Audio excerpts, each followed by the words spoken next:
guys, it's Neil and Erica here again from Trench Fitness in Regina, Saskatchewan. My lovely wife Erica in the beautiful flower shirt.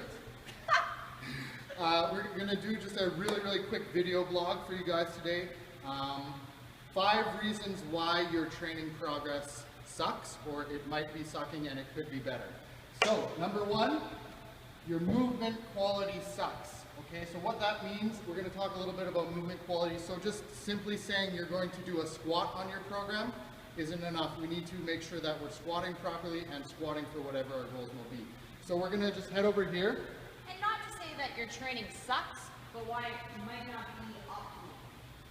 So in just taking a quick look at a back squat, so Erica's just going to unwrap the bar. So we've programmed a squat on her plan, and I'm just going to show you how a squat can be done in a number of different ways, and it's going to have a different training effect. And also, potentially a squat being done wrong could lead to a number of injuries, a number of aches and pains, and if just overall very slow or not optimal training progress. So number 1, you see a lot of people squatting this way where they're falling forward onto their toes. So she's coming forward, going onto her toes, and she's rounding her back. So just do that again. Okay, you can notice she's not maintaining tension in her back. She's falling onto her toes, and you can see how the bar drifts forward when she squats. We want that bar going in a straight up vertical path. So another one, a lot of people will shoot their knees forward, and they'll turn it into a half squat. Okay, so you can see we're putting a lot of load, a lot of stress on the knee joint. We're primarily just getting the quads activating, and we're not getting anything going on the glutes or on the posterior chain. So now lastly, when you do a squat in this manner, good. So you can see she's getting full range of motion, full depth. She's bracing her upper back, and then she's driving with her hips out of the bottom. So that's just one way to explain how there's going to be differences in movement quality. Not every squat is going to be created equal, and it's important to learn how to lift weights properly to get the most bang for your buck and the most benefit in terms of how you're doing the exercise. So one thing we often see too on squatting is people that have their elbows out like this, and then of course as soon as you go to fall over, you're going to be very top heavy. You feel it a lot in your neck. So make sure that when you're pulling the bar, you're pulling it tight to your back and bracing this way as well. And one really good way to start, if you're not comfortable with a bar on your back first, is to just start with a goblet squat where you're holding a kettlebell or a dumbbell in front of you. It'll help counterbalance you and allow you to get more comfortable sitting back into that squat. So we'll head back to the board. Right into your chest. So the number 2 reason why your training may be sucking is because you're not able to brace properly or apply tension properly. So when we talk about bracing and tension, we want to... This is bracing. Oh! But literally it kind of is. So just when we talk bracing and tension, so do that again. What do you do when someone goes to punch you in the gut? Or does this? You immediately squeeze, tense up, everything gets tight in your core. So when we lift weights, we want to do the exact same thing. We want to be stable, we want to be braced, we want to be tight everywhere, and we want to use our breathing to create that stable base. So just watch Erica when she does a single arm shoulder press here. Do you want the good or the bad? We'll do good first. So notice brace. Good. So take a nice big breath. Everything's tight, she's braced, she's in control on the way down. So now demonstrate how not to do it. Okay, she's not controlling the weight on the way down, she's not controlling her pelvis. You can see it moving around everywhere. Okay, and you can see she's not maintaining tension with her glutes, she's not stable from the ground up.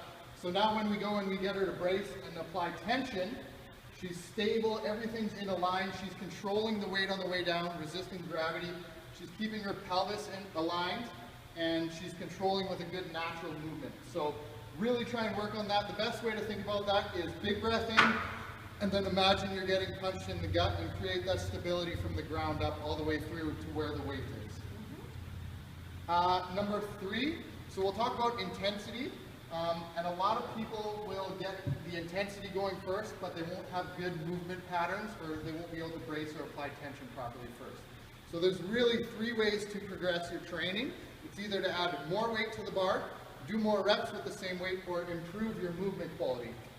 So if we add more weight to the bar, but our movement quality on our squat goes from starting out doing that, to now it turns into this, we technically haven't gotten stronger and haven't progressed. So when we talk intensity, it means gradually progressing with your training by doing one of those three things, right? So you need to push yourself, you need to get uncomfortable with the weights, you need to push past where you've previously been in order to progress and get stronger. And if you just keep doing the same weight and the exact same thing over time, you're not ever going to progress and get any stronger. That's like if you have a set of, 3 sets of 10 to 12 and you've only ever done 10 reps. Once you get to 12, that's when you start to increase the weight. You don't just try to keep working on 10, go for the higher rep scheme. So applying that tensity, applying that bracing and tension is super, super important. Number 4 is actually training for your goal. So if your goal is to lose body fat, it doesn't really make a lot of sense to say I'm going to go run a marathon and not apply any attention to my nutrition, not do any strength training. When we want to lose body fat, we want to have as much muscle mass as possible, and the best way to do that is through strength training. Just like if your goal was to do a marathon, you would primarily focus your training around the endurance training and then use strength training as a supplemental type exercise. So really think about what your overall goal is, and then set up your training program so it best allows you to accomplish that goal. Lastly, nutrition, super, super important.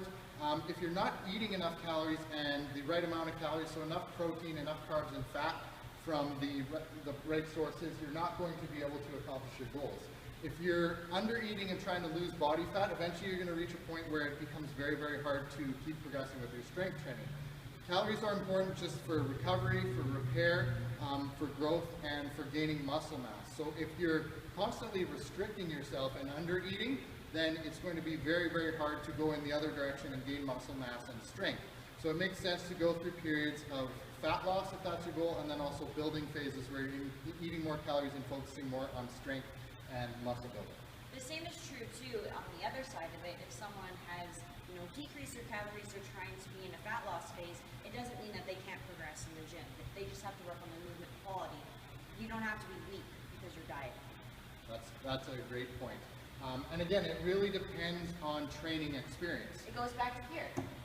If your goals are to lose some weight, becoming stronger in the gym, you have to stick to your nutrition.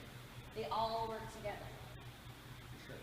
And training experience is super important because someone who's just new to training, they're going to spend a lot of time just learning the movement quality and learning those movement patterns, and they're going to progress in that manner. Whereas someone who already has, a good working knowledge of the movement quality, they're proficient at it, they're going to gain more from that intensity, that bracing, and that tension, and they're going to build more of that actual muscle and hypertrophy over time, whereas someone else is going to get more of the neural developments when they're just starting out. So keep these things in mind when you're thinking about progressing with your training, or when you're thinking that you hit a plateau, and just try and make a few tweaks and see how things progress and go from there. And you're not the one that necessarily sucks, it's just your plan. Yes, nobody sucks. We can all get better, we can all improve, and that's always the goal, is just to become a better version of your own self. Thanks for listening, you guys, and have a great day.